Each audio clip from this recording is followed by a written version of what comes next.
What's up guys? Salamat pala kay Paolo Carandang at kay Kiko Abuta sa comment nyo dahil dyan magtatagalog tayo sa vlog natin at sa mga upcoming vlogs natin. Kaya stay tuned lang kayo dyan kasi sobrang ganda ng magiging topic natin ngayon. See ya!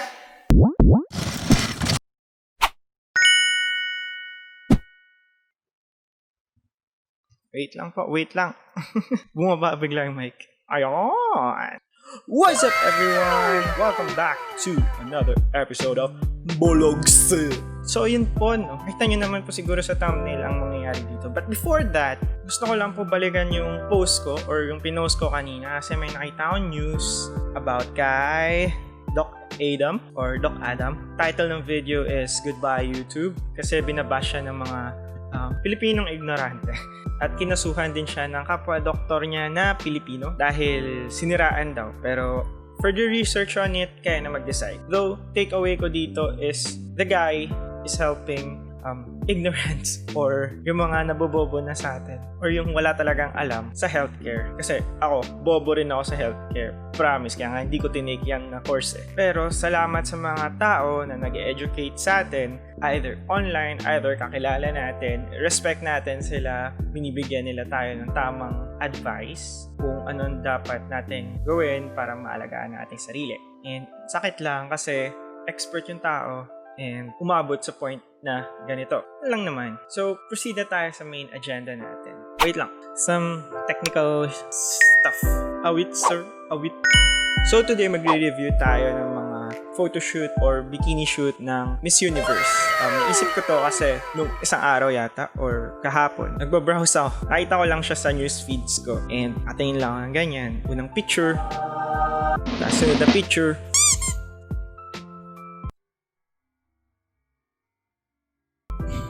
Ayun, as a photographer, kahit hindi ko po forte ang fashion photography or portrait, I can tell na medyo off yung composition. And I'm not affiliated with any companies or kahit kanino. I have nothing against the photographer and I'm glad na ginawa to ng Miss Universe Philippines na mag-outsource ng iba't ibang photographers o local photographers sa towns nila para mabigyang pansin ang mga local talents natin.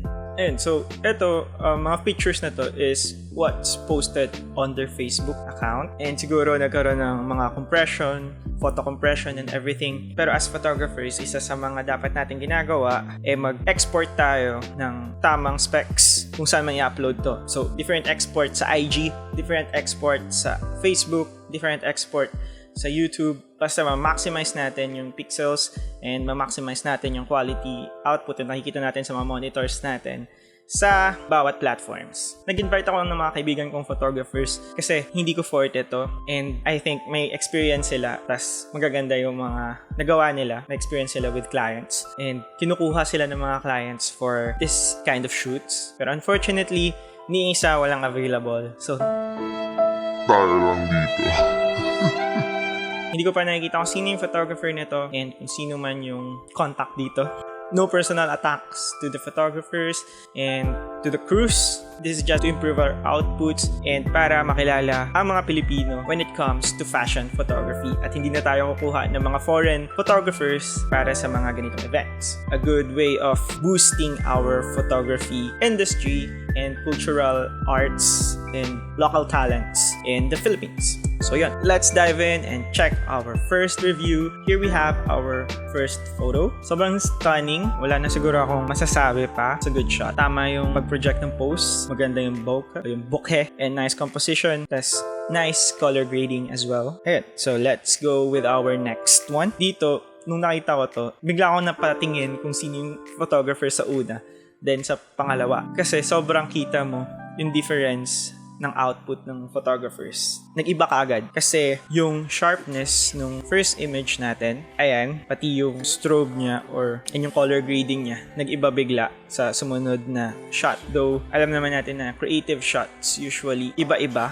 Gusto ko sanang ayusin to para mapakita sa inyo yung mga points na pwedeng ayusin kasi kaya naman to in Photoshop. But I don't have the permission of the photographers for this photo, so respect natin yun. I got this one from my friend na fashion photography. Sabi niya sa akin, kasi since di daw siya makapunta, hindi ko pansin to guys dati. Pero napansin ko nung sinabi niya na her feet here dapat daw is pointed. So dapat pag ganito siya.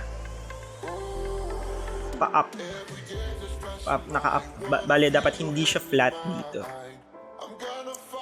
Para mas ma-project yung legs niya at hindi magmumukhang sobrang haba ng feet niya.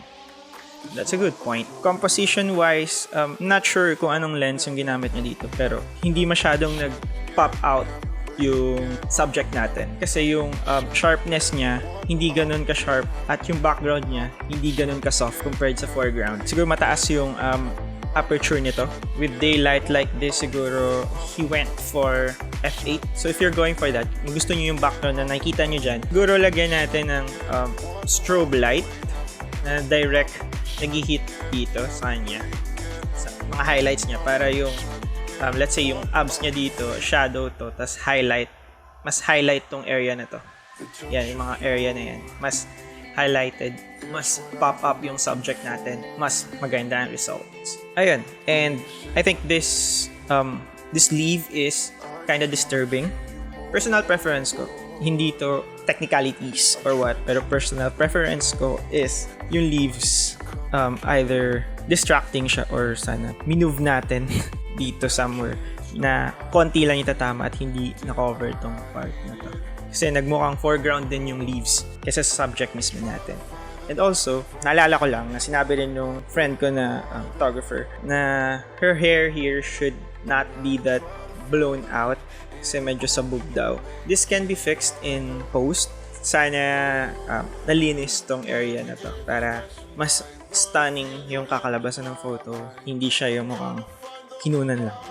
Anyways, going to our next one. Yeah, okay yung sharpness niya, tama yung composition niya, but I think framing yung naging problem dito kasi naputol yung hands niya. Actually, pwede naman yun, pero we usually avoid cutting stuff sa joints. One thing na napansin ko din is yung shadow dito. Personal preference ko ulit to, pero I think I haven't seen any pro photographers who does this kasi horizontal yung shadow natin. Usually, pag naglalagay ng shadow, makikita ko is vertical shadows. So, usually yung shadow is kalahati ng face, pati somewhere dito, ganyan. Or either dito, ganyan, para may contrast. Pero, horizontal shadows is like kinda off sa picture kasi harsh tayo dito, and I think it's a good thing. But when it comes somewhere here, ayun, and it's a bikini shot, we want to expose the body as well. Ayun, this is a stunning photo. Ganda ng composition niya and the color grading looks good as well, and nagblend yung makeup niya sa photo. I mean, makita mo yung mga ganitong shots sa mga magazines. Wala akong masasabi. We go to the next. Okay. This could have been a stunning shot. Pero one takeaway lang is, if we use reflections, dito sa area na to, makikita nyo na naputol yung reflection niya. Pero here, makikita natin na marami pa silang space. They could have tilted or adjusted down para makuha yung reflection ng mukha niya dito. And it could have been stunning. So usually sa mga fashion photographies na nakikita natin, we see a lot of contrast, either contrast in light or contrast in colors. And dito, walang masyadong contrast between the shadows, the highlights, the midtones, and also the colors. Actually, itong ganyang contrast niya dito sa reflection niya, maganda yung pagka-contrast niya dito. Pero when it comes to the real one, kaya pang gandahan to. Yan lang.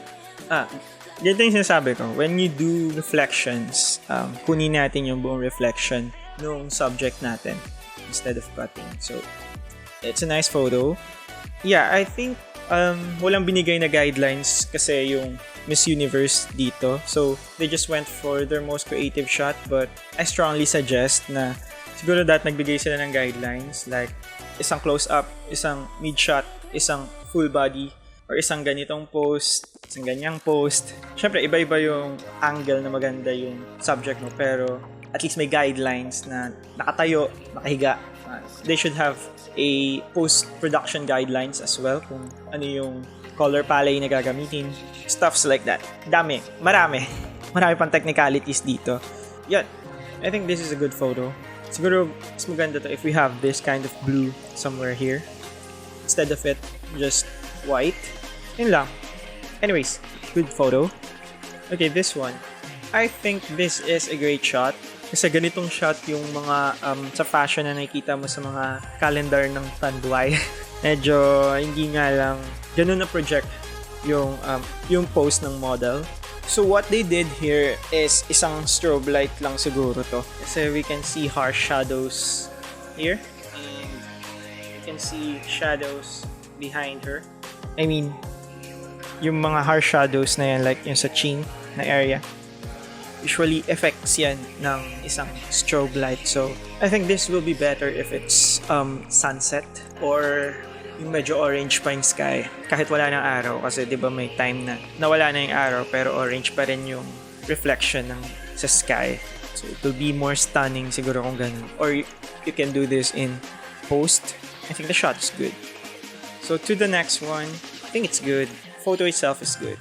I think more contrast on the skin tones. Basing on the model, she has a dark skin tone, which is nice for contrasting yung sobrang highlights tapos sobrang dark ng mga shadow area niya. Kasi mas nagpo-pop up yung mga highlights sa bodies niya, sa body niya. And on to our next photo. Stunning.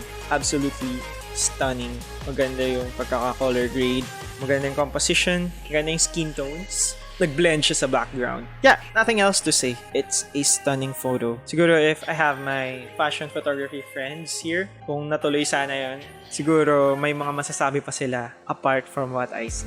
Pero for me, this is awesome. Okay, for this next one, I think this is a good shot as well. But I think they could have done a sexier or more daring pose. Kasi kung yung ganito, para lang siyang nag-chill. Alam mo yun, yung parang sinabihan nga, hey, kunan mo ako dito. Tanan!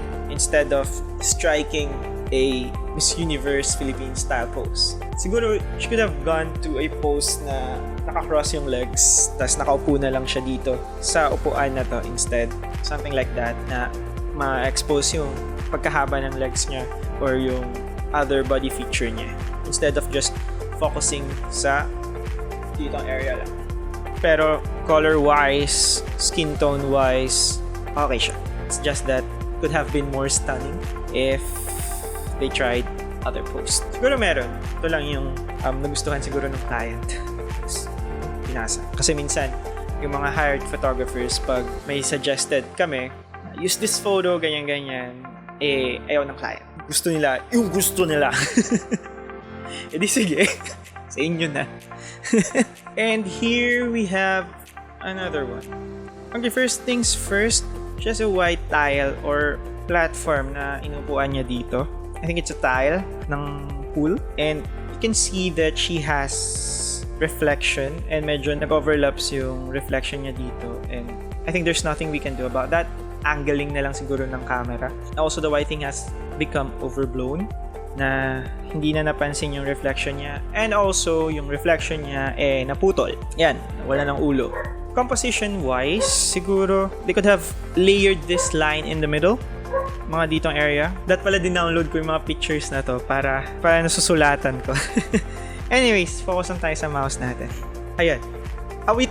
Paano magagawa yan? I-angle lang natin yung camera natin pa rin. Kasi yung cameraman is ganito yung view niya.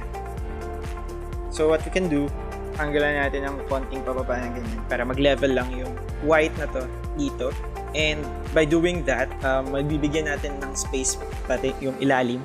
Tapos makukuha na natin yung reflection ng ulo niya. And it could have been more of a stunning photo. Siguro bawasan lang ng konti yung exposure dito sa ilalim. Few tricks about this. We can use ND filters. Mga ND filters po tayo na nakalahati niya may tint, yung kalahati wala. If you could use the tint area dito sa para hindi masyadong overexpose yung baba, could have been more stunning. And skin tones, mukha lang yung parang may contrast sa skin tones. yung dark areas niya dito, wala. And parang sinoff brush lang siguro to. Pero hindi nagkaroon ng contrast like Dutch and Burn. Moving on, yeah, we have this stunning photo here. Magandang composition niya. And it's a natural light. Walang strobes. And I think it's around 3 p.m. to na shoot kasi hindi pa ganun kalayo yung shadows nito. And medyo malakas pa yung sikat ng araw. So, 3, 4, ganyan. Mga ganong oras yan na shoot. And good color grading. It's just that yung dagat natin nagmukhang putik. Ayan siya. Some kind of filter. Siguro naka-preset to. Not sure. Pero when color grading manually, we avoid stuff na may kaparehas pag na-color grade. Like, example, yung mud and yung water. Pag hindi naging masyadong bluish yung water, nagiging muddy-like siya. But the model itself, pose of the model for me is good. Making use of this prop. Since ganyan yung color grading niya, we expect a lot of contrast from it. So I think hindi niya na masyadong ginalaw yung color contrast ng skin tones. Okay, next photo we have this one. It's a nice photo, pero composition wise, siguro I think this is better if nag-whole body sila than just cutting this one. Kasi kalahati na area ng photo is bato. And our subject is looking like this. Hindi siya nakatingin sa bato at all. So, kasi pag tumingin siya sa bato, mukha niyang ini-endorse yung bato. So, if nagtingin siya away, we could have cropped it siguro dito and add a little space. I mean, hindi add a little space. Move natin yung angle natin ng yung x-axis natin. Kasi 3D eh. Hindi siya yung mag-move lang tayo. Kasi pag nag-move tayo ng ganun, dadami lang yung space natin sa area na to. Pero, move tayo ng... Damn it, ba't di ako nakikinig sa geometry dati? Ayun, basta you get the point. Medyo nag-move tayo papunta sa likod ng subject natin. By doing that, nakat natin yung area ng stone. Hindi siya masyadong lumabas sa foreground natin. And mas makikita natin yung body ng subject. And also I suggest na ginawa nilang full body instead of cropping it sa may hita. But color grading wise, if yung contrast nila, yung Dutch and Burn nila sa ilong is ginawa nila sa mga dark areas and highlight areas as well, this could have been a more stunning photo. Overall, good. Okay, I like this photo. Gusto ko yung gumamit sila ng strobe to make this part shiny. Yan. Pero hanggang dyan lang. Nawalan ng contrast dito area. But it's fine kasi yung kuha naman niya, na-expect niya na kukunan niya yung part lang na to. I mean, ito lang yung hina-highlight ng photographer natin. Hindi niya hina-highlight yung body area. Kaya clean-up niya na dito sa part na to. I think siguro sana hindi naputol tong area na to. Because we would like to see that as well. And medyo nag-blur siya dito. Damn.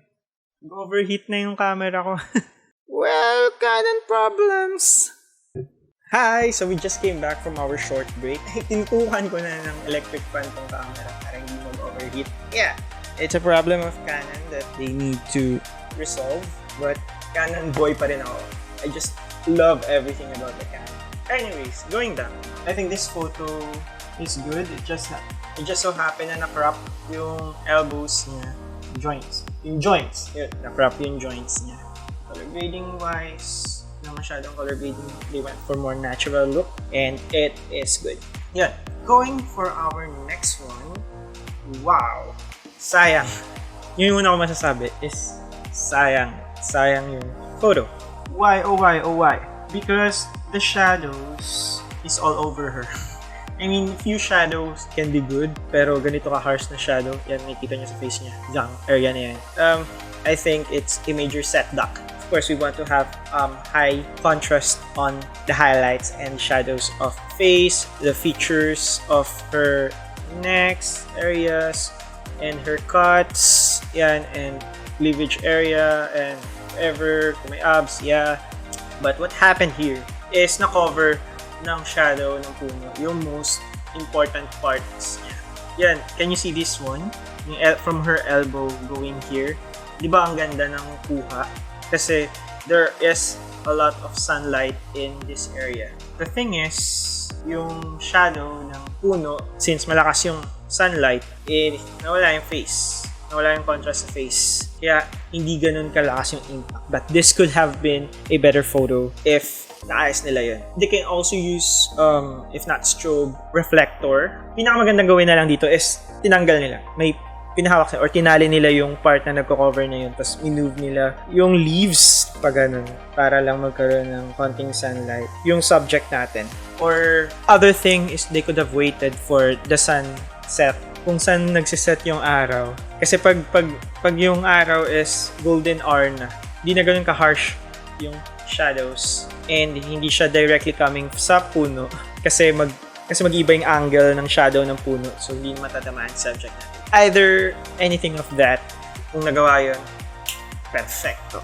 Anyways, walang sayang kasi it's always charged to experience. I'm looking forward for the output of these awesome photographers. Okay, this one is really stunning. See, this is what I'm talking about. May highlights yung buong katawan niya. Highlights and shadow contrast. Apart from color contrast, meron ding contrast yung shadows and highlights. And it's so good. Blend in with the background as well. Yan. And may line dito. It's a good thing. Kasi if maglalagay tayo ng grid dyan, so we have a grid here, we have a grid here, and we have a grid here which is in the line. I also have a grid somewhere here na nandun yung subject natin na nakahiga. It's a good thing. Super stunning photo. If there is improvement, is yung area lang na to.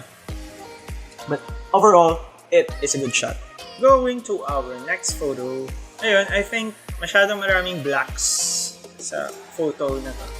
Siguro kaya tong ayusin if gumamit siya ng strobe. Because basically looking at this, natural light lang talaga yung ginamit nila. And I think it's kinda cloudy. Since cloudy, yung clouds, yung reflection ng clouds, kulay puti yung clouds, diba? Nag-reflect siya dito sa dagat. And sobrang liwanag ng dagat. And since cloudy, walang masyadong direct sunlight na tumatama sa mga bato, sa subject natin. Ayan, this is their result. I understand the dilemma of the photographer here. This is when strobe lights comes in handy. Sa mga ganitong occasion, sobrang importante ng strobe light. It's good to invest on a flash LED lights if low budget tayo.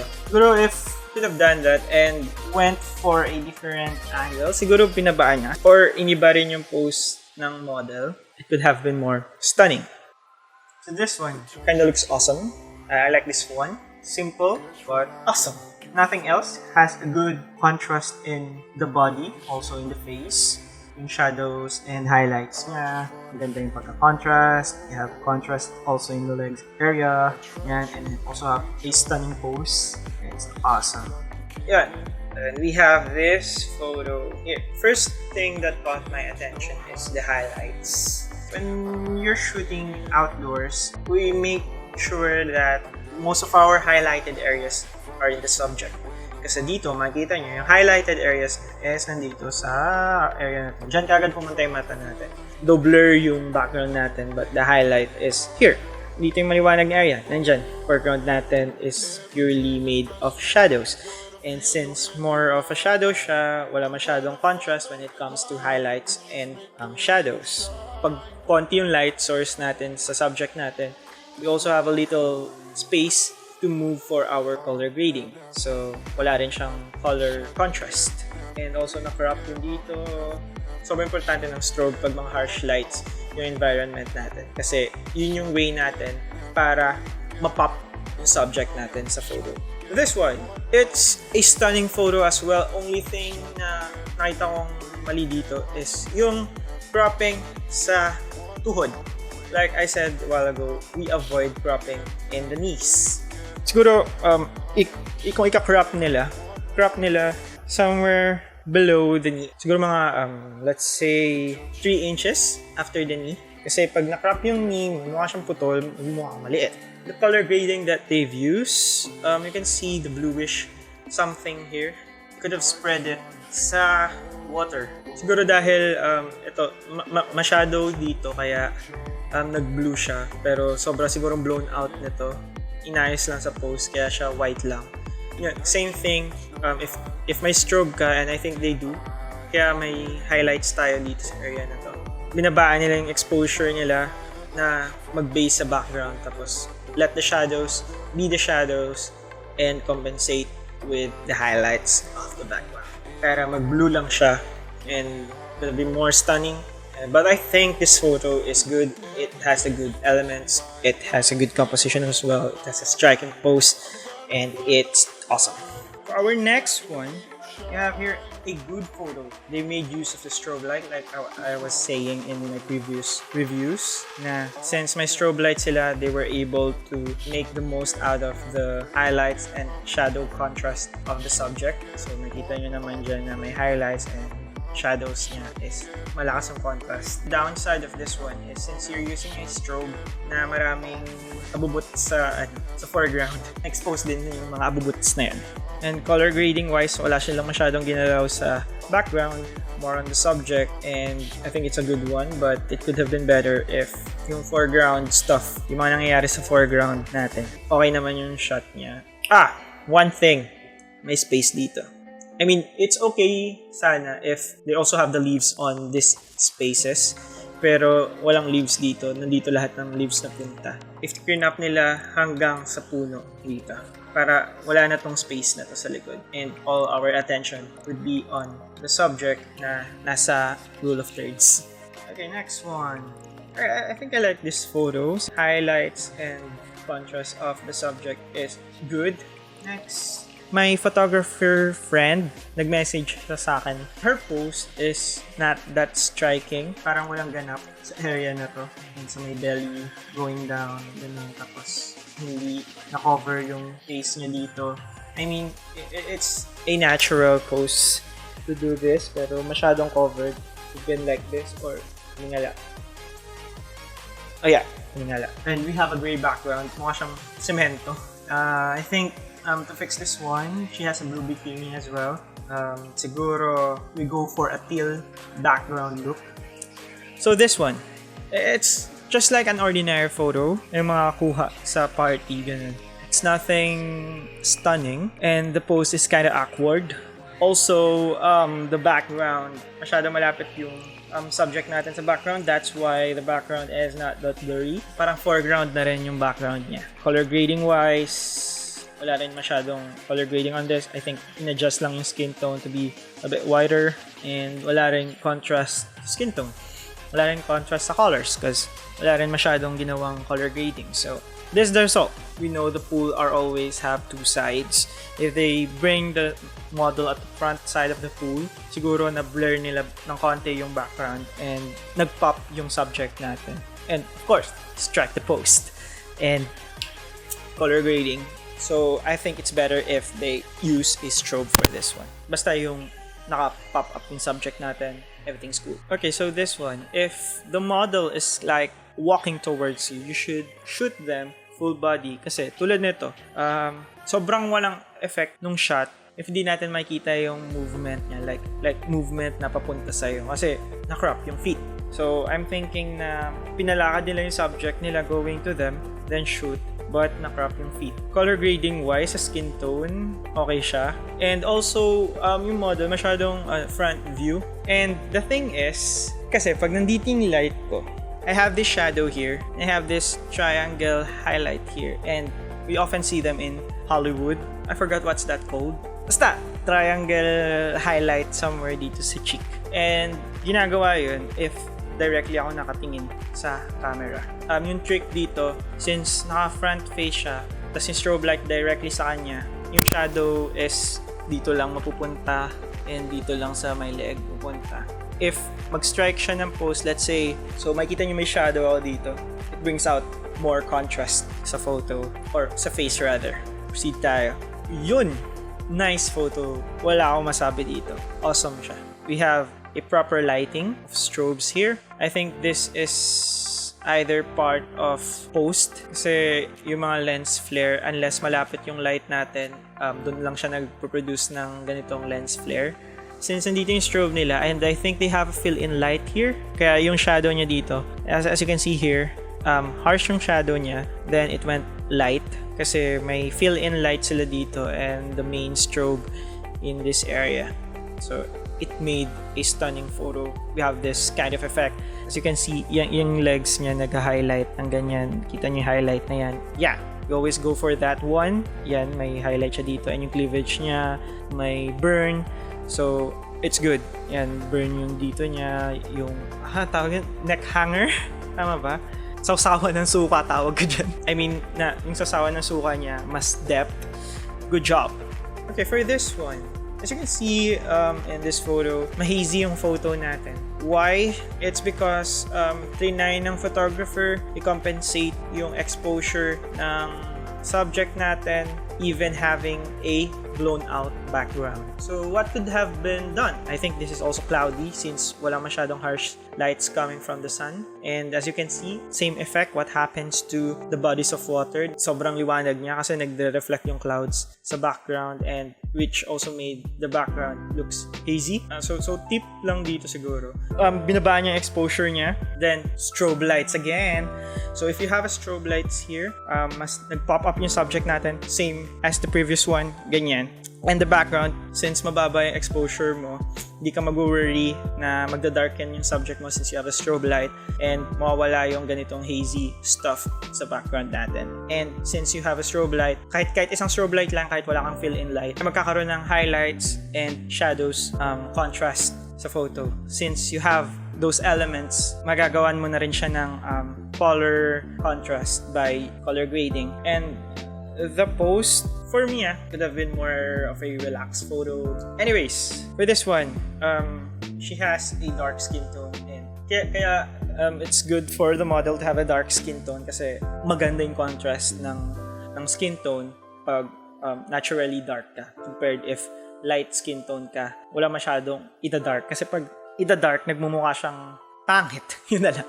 Pangit tingnan if ida-darken yung light na skin tone. Compared if yung dark skin tone tas lalagyan ng highlight area, mas okay. So, patantan na tayo dyan. Iwas-iwas gluta na. Baka awayin ako ng mga gluta companies. What's up? So, ginabi po tayo, no? So, binuksan ko lang yung ilaw dito sa room kasi nawala na yung natural light natin. So, balik na tayo dito sa ating review, no? White yung poste nila. So, this is prone to be blown out. I think a better post will do. So, here we have... Yeah, I think it's one of the guidelines na wala pa may water. So I strongly suggest na siguro that pinakita nila yung na may water dyan. If water yung nasa likod niya dito sa area na to, I'm not sure, but it doesn't look like water. Since they're using harsh light directly from the sunlight, either reflectorize yung ginamit nila dito or none at all. How to improve this one? Cutting on the joints is not that good. Siguro malapit lang siya sa hita. When I see this, looks like nasa joint area na yan. If you're gonna crop, I think it will be better if mga ditong area. And I think the posing is kinda awkward. And this hand is also slightly out of focus. You can see the foreground here. Sobrang sharp niya. I think mas sharp pa siya sa eyes ng subject natin. We always make sure that the eyes are focused, or we focus our focusing points in the eyes kasi doon tumitingin ng tao. Wala masyadong contrast din yung yung skin tones niya. Wala ring room for color contrast for this photo. On this case, medyo malapit yung subject nila sa background. That's why yung background natin is hindi ganun nag-blur. And I think yung vines dito pa ganyan, parang pabubong. Kaya nakita natin dito sa frontal area, sa taas, na focus masyado compared dito sa likod niya mismo na blurred. And strobe lights also could be a big factor for this. Just lower your exposure para hindi maging overexpose yung mga ganitong area dito sa background and also itong mga sunspots. Since hindi na siya masyadong exposed, you can fire a strobe, then it will reveal the highlights and the shadows as well. And you will have more room for adjustment sa post. And para rin mag-pop up yung subject natin. This one is stunning for me. I think everything's good for this photo. See the contrast of the dark areas here, the light areas here, the neck, the shoulders. Everything's good so far for this photo. I think the cropping of the hands is good as well kasi malayo siya sa wrist, malayo rin siya sa elbow. Kaya maganda yung pagkaka-crop niya. That's why the photo looks stunning.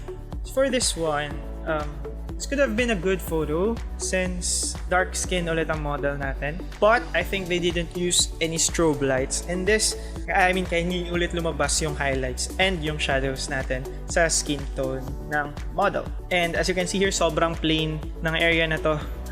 Kasi yun, wala ngang contrast tayong nakikita. I think it's good. Proper lighting lang. And contrast in skin color and contrast in color. So on this one, it is a good photo. I like this photo personally. So yung pagtaas ng paa niya, parang magtitiptoe siya and it brings out the calves. Kasi yung calves natin, may depth siya. Still sexy. And I also like the contrast here. Ganda yung pagkakagawa. And the light is coming from here. Kaya medyo light yan and darker on these areas. And makes the photo or the model look sexier. So this one, my first impression on this, it looks like a Instagram post. Kasi yung color, ganyan, and the angle. Usually mga vloggers ganitong post yung ginagawa nila. The camera angle, the filter, color grading, and everything. The post, ganyan na ganyan. It could have been more stunning if they use lines or whatever. Kasi since we have this spool, we have these lines here, and also we have this platform that the model is stepping into. Pwede siya magamit sana to make the photo look more stunning. As you can see, medyo nawala na ng details yung feet. I think it's because of the filter or the color grade that they've used. This one, parang same siya sa kanina nating ni-review na walang flash. If may flash siya, ganito yung magiging effect niya. Posing din siguro ng subject, parang hindi siya ganun ka-impactful. Personally, I don't like bringing the feet at the back kasi nagmumukhang putol. Like, yan, mukha siyang lampa. If I'll be the one doing this shot, siguro binabaan ko yung shutter speed ko. And by doing that, since may strobe naman tayo, pag nag-flash yung strobe natin sa subject natin, magsistay yung subject natin. But since we have a low shutter speed, yung waves ng dagat nito, magwa-white siya. So, making it like a smug effect, and I think it will make a good impact with the photo. Okay, this one, it could have been a stunning photo. Yung cropping, naputol yung kamay, naputol yung paa. Skin tone niya sana maganda. Nag-blend yung orange swimsuit and orange skin tone niya sa bluish na water. Kasi as you can see, usually yung tandem yan is orange and teal.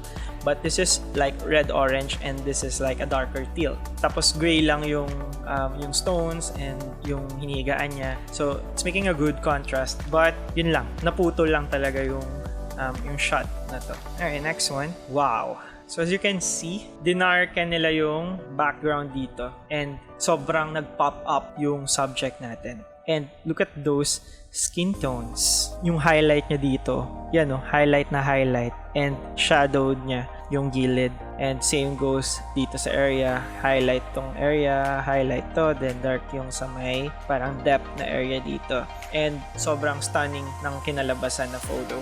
Though hindi natin masyado nakita yung mukha ng model, I don't know if nakapikit siya or nakamulat. But overall, it's a outstanding photo. I'm loving this one as well. Okay, this one could have been a good photo. Maganda yung pagka-blend ng trees niya sa color ng pool. But the shadow here, yan yung vertical shadow na sinasabi ko. If opposite siguro yan, like ito yung vertical shadow na nandyan, mas okay siya. But what happened is, na-cover ng shadow yung mga important highlights dapat ng subject natin. And instead, yung highlights napunta lang sa arms niya tapos gilid ng hips niya. If the highlight could have been in this area for the invert of the shadow, siguro mas maganda yung photo na to. So next one. Okay, I love this one. See, sobrang angat ng photo niya since yung highlight niya is tamang-tama and yung shadows, ng contrast ng shadow ng subject is maganda. And yung background niya hindi ganun ka-distracting. Maganda yung pagkaka-field blur na area na to. Only thing siguro is yung pose because I'm not sure if what to do with these hands. Siguro if this one can be put here, ganun siguro para mas may geometrical shape tayo dyan. But overall, I think the photo's good. Okay, this one. I think they didn't use any strobe for this. And makita pa natin dito na medyo noisy yung photo. I think the pose is good naman. Palitan siguro yung angle. Mas okay siguro if makita natin yung parallel ng hat na to sa likod niya kesa naputol yung hat dito din. And, oh, wow. This is a good one. Ganda nung pagkaka-color grade niya sa likod, ganyan, and also on the skin tone, sobrang nag-pop out yung subject even though na halos kakulay niya na yung tela. The only thing here is yung water. Naging putik yung water as you can see sa background natin. Teal pa yung color niya, then naging putik siya all the way here. Tapos kakulay niya na yung tela, nakakulay din ng subject natin. Pero nag-pop out yung subject natin. It's because of the highlights and the shadow contrast ng subject natin. Sobrang ginalingan yung pagkaka-highlight and pagkaka-shadow dito sa legs and dito sa mga small details niya and also in the face. That's why sobrang eye-catching ng photo kahit mukhang parehas na siya sa color ng water sa likod. Okay, this one. I think this is a good photo. I just find this flag kind of distracting. It's not really in the center. It's like off-center. Siguro mas okay to if sinenter na lang yung flag. Then, para tama yung framing ng subject natin. But the projection is good. Siguro, itong isang niyang legs sa likod, sana pinag-move yung feet niya somewhere dito para nakita lahat. And tama yung nasa geometrical angle yung legs niya sa likod. Then, show off niya yung legs niya on foreground. Okay, this one. Yun, like I said in my previous comment, wala siyang bodies of water. Wala tayong nakitang bodies of water nearby. We should always go for the theme. And also, naputol yung paa niya somewhere dito. Skin tone-wise, mukha niya lang yung halos may contrast. Importante talaga yung mga tonal contrast natin or yung highlights and shadows and color contrast natin. Okay, this one looks stunning. Kasi kahit nasa foreground yung stone niya na to, na-compensate ng stone sa likod yung pagka-foreground nito. So, bali, hindi siya nagkaroon talaga ng open space dito. And I like the way na dito, parang opposite sides, na dito yung water, tapos dito yung sky. It's a good thing. Siguro that naglagay sila ng reflector para hindi masyadong nag-shadow yung mukha niya dito. Since they're dealing with afternoon light or harsh direct light during the afternoon. Nag-shadow yung dito. Kasi medyo mataas yung dito natin compared dito. So, pag direct yung sun natin dito sa area na to, magsha-shadow yan dyan. Tapos ilong lang yung mga la-light like this one. So, since harsh light nga siya, gumamit sila ng reflectors. Ng reflector pala. Yun lang talaga yung downside when you shoot on midday or pero overall, I think this one is stunning. But also pala, yung cropping niya sa legs. Naputol ulit siya sa knees. Kaya medyo naputol yung photo. I think this is good if it's full body or pin up somewhere dito. Just after the fingernails. Okay yung photo na to, but again, wala yung bodies of water. So yun, wala siya masyadong skin tone contrast when it comes to shadows and highlights. But I like the color of her skin tone. And I think it's nice na ganyan yung color ng subject. Okay, this is a good one as well. Grabe yung creativity nila. Hindi ko alam kung legit ba to or plastic. Kasi may mga plastic na ganyan, di ba? Sobrang nag-pop up yung subject kasi dark yung background niya and yung skin tone niya is very light up to this point sa paa niya. Yan, kita pa rin natin yung pagka-contrast. So, nag-pop out talaga yung subject natin. These are common siguro, yung ganitong shot. These are common sa mga clothing line ng mga sosyal. Mahilig sila sa ganyang shot. Okay, this one. This looks stunning. Only that walang masyadong highlights yung skin tone ng subject natin. You can see all our dark areas. Kasi siguro, wala silang strobe light dito. See, around midday ulit sila nag-shoot. So, itong area niya yan, direct sunlight yan. Siguro if may contrast tong skin tone niya, sobrang awesome nito. Kasi maganda na yung pagka-teal ng sky, ng foreground water, tapos yung background na water. Ayun, tapos isa pa is yung cropping ng photo. Sobrang dami pang space sa paa and naipit na yung kamay dito, nawala na siya. So I think if na-center lang yung subject and yun nga, may strobe light sila, this could have been one of my favorite photos. Okay, moving on to the next one. Alright, makita natin natural lang yung light dito. May shadow siya dito sa may chest area. And nakita natin highlights nandito. So, we assume na nandito yung sunlight somewhere dito sa right niya. Ay, left niya pala, left. If tayo yung model. Dito siya sa area na ito. Light source yan dyan. Pag ganyan yung shadows. Dito yung highlights tumama. Then, since nandito sa bandang likod niya yung sunlight, hindi tinamaan yung mukha niya. That's why wala masyadong highlight area sa mukha and puro shadows yung lumabas. And with that, walang masyadong naging highlights and contrast yung subject natin. Though, okay sana yung color grading niya. Bagay yung bikini niya sa color grading. Yung skin tone niya, parang ka-color ng sand. We have the teal sea here in this area and the greenish dark green. Hindi kasi siya yung yellowish green. Parang siyang more on dark green na nagmamatch din sa color na suot ng model natin. Yun lang. This photo could have been stunning kung nagkaroon sila ng contrast sa skin tone. Though the skin tone looks good. Siguro kung may strobe light sila, lumabas na naman yung ganong skin tone. I think yun yung mga usual na naging errors or kulang sa mga photoshoot na nireview natin is yung strobe light. Parang iilan pa lang yung nag-utilize ng accessory.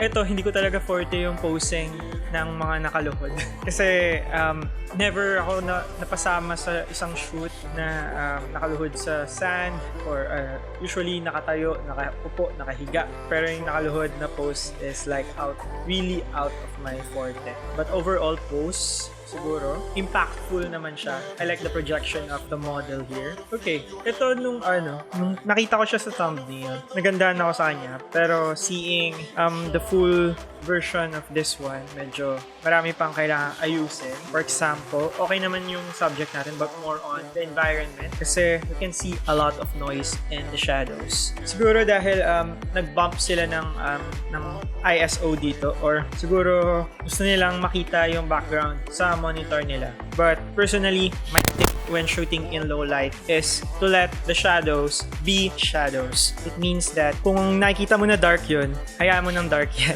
Huwag mo nang i-bump up. Huwag mo nang kunin yung details sa dark area na yun. And focus on the subject or somewhere where our light is coming from. For example, we have a light coming from here. So with this, if hindi nila binump yung ISO nila or if they maintain the low dynamic range in this area, I think it will look good kasi ang kakalabasan niya, yung mga highlighted na to, will be highlighted.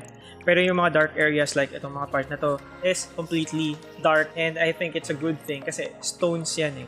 Siguro zoom nila ng konti para matanggal na tong area na to sa taas kasi it doesn't look good.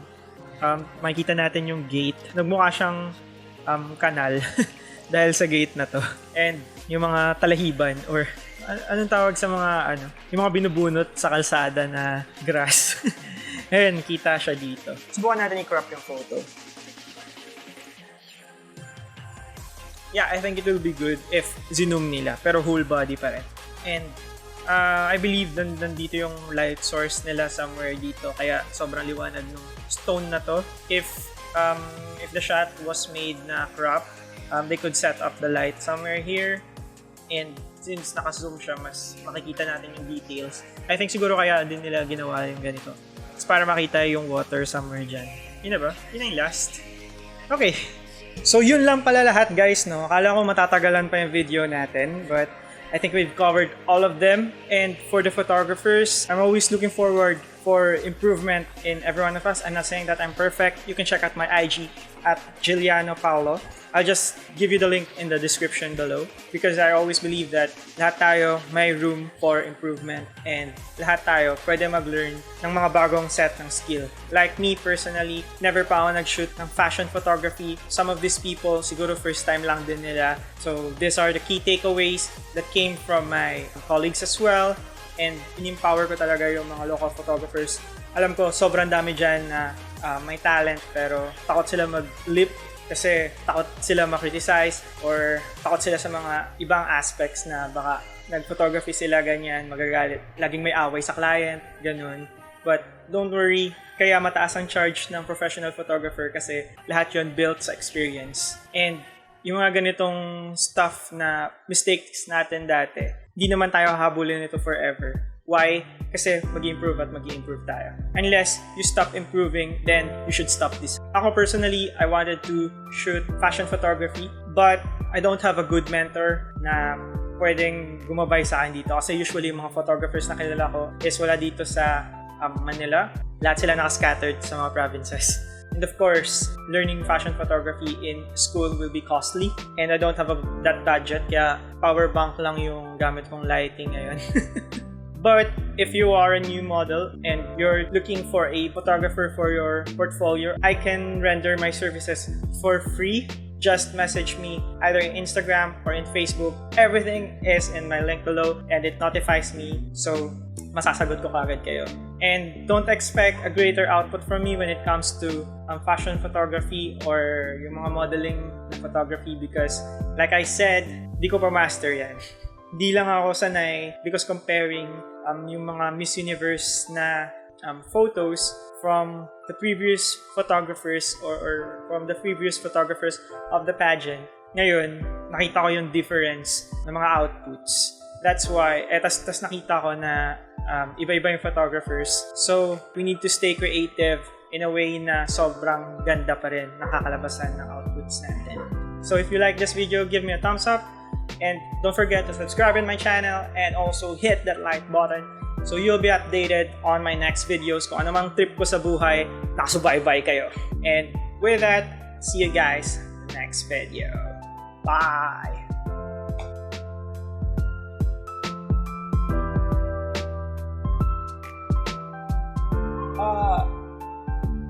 Ito yung LED light na sinasabi ko. Connect lang siya sa power bank like this one.